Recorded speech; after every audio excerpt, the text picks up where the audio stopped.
We're live. All right. I wanted to share this with you. We'll keep this short and sweet, but I've been talking to a lot of people about starting their own podcast lately. And one big mistake that keeps popping up that I notice is that everybody's got this question around like, how many people will listen? How big will this be? How do I monetize the audience? How do I do all these things? And I want to tell you that if this may be harsh news for you to learn, but if you go to start a podcast for your business, there's a good chance that this is not going to be something that a million people download in the first year, maybe in the first few years of doing this. And I really want to steer you away from thinking that that's the main thing that you need to do, because it's actually a vanity metric at the beginning. Because when you do this for your business, you need a business case. And in order to actually make money from monetizing a podcast, you need time. You need to put this stuff out there. You need advertisers. You need a lot of listens. And then also, when you get all those listens, it's not as much money as you think. But if you're a business that sells something that is 5, 10, 20, $50,000 a piece, that's where you need to be focusing on this.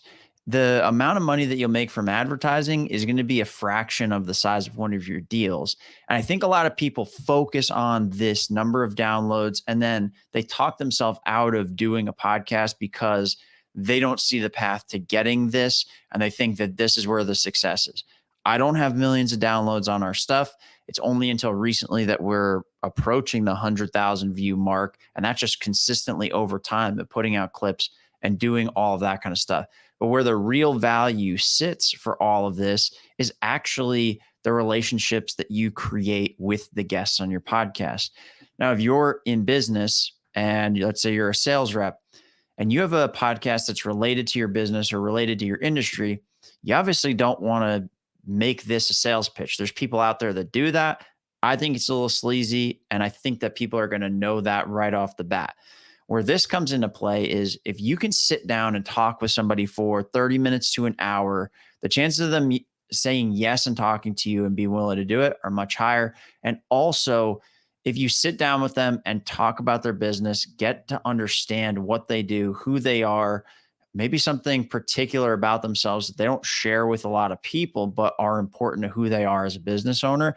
All of these things go into creating a stronger relationship with the person that you interview. And for me, just so you can see some examples, it's led to sales opportunities, referrals for other sales opportunities. I've become friends with some of the people that I've interviewed, and I've gotten more valuable guidance for my business from some of my podcast guests than I've gotten from other people that I would have thought would give me great advice. And so I just want to reframe how you look at the way that you would use a podcast for your business. I would say stop trying to focus on getting the most number of downloads and will we be able to monetize with ads?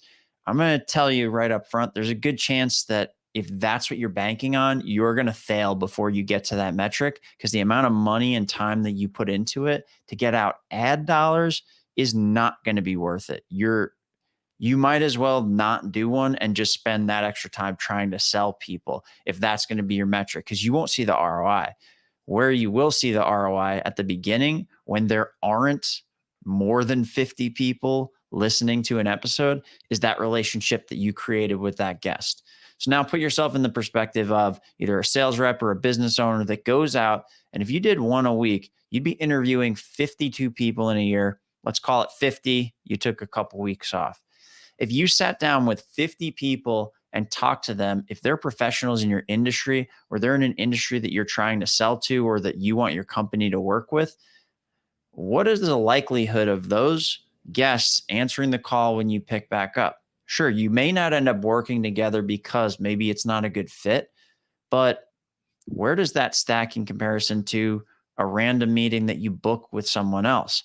The chances of them actually answering, picking up the phone call, and being willing to listen to you as you talk through this and see if you can help them are much higher. So that's my recommendation. I keep hearing this piece, and I wanted to just get on here and talk about it because it's not always about the numbers.